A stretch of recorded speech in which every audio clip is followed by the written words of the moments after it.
What's up mga ka-sports? Pag-uusapan naman natin ngayon ang posibleng pagkaban ni Justin Brownlee sa PBA at Cuadro Alas General Casimero namimigay ng balatos sa mga tao.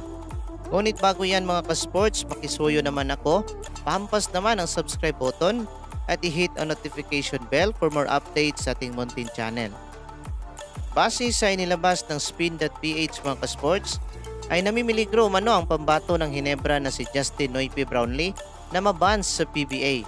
Ito ay kung mapatunayan sa investigasyon na gumagamit talaga ng substance ng marijuana ang nasabing small forward ng Gin Kings. Sabi sa nasabing report, kung may suspension umano, ito ay ipapatupad sa mga darating na Gilas Games at sa PBA. Didipinsahan pa naman ng Hinebra ang kampyonato sa darating na Commissioner's Cup ng Pambansang Liga ng Pinas.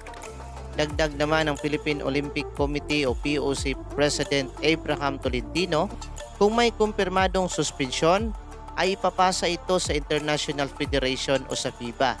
At dahil sakop ng FIBA ang National Federation ng bansa, ang SBP, ito ay papatupad naman ng SBP sa PBA. So mga ka-sports, namimiligro talaga ang karir ni Justin Brownlee, hindi lang sa PBA, kundi sa kanyang pro career.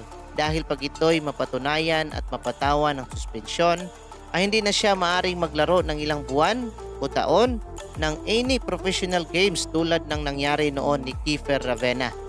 Samantala, update naman tayo sa ating pambato na si Cuadro Alas Casimero. Matapos ang technical draw na laban kontra sa Hapon na si Ogone, ay nakabalik na ito ng bansa at agad-agad namimigay ito ng balato sa kanyang mga kaibigan.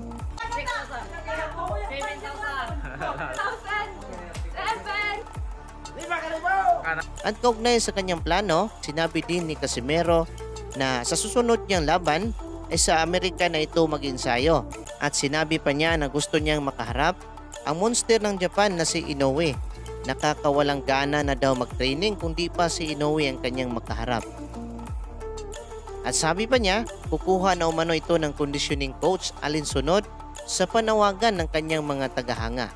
At yan lang mga ka-sports, maraming salamat sa panonood.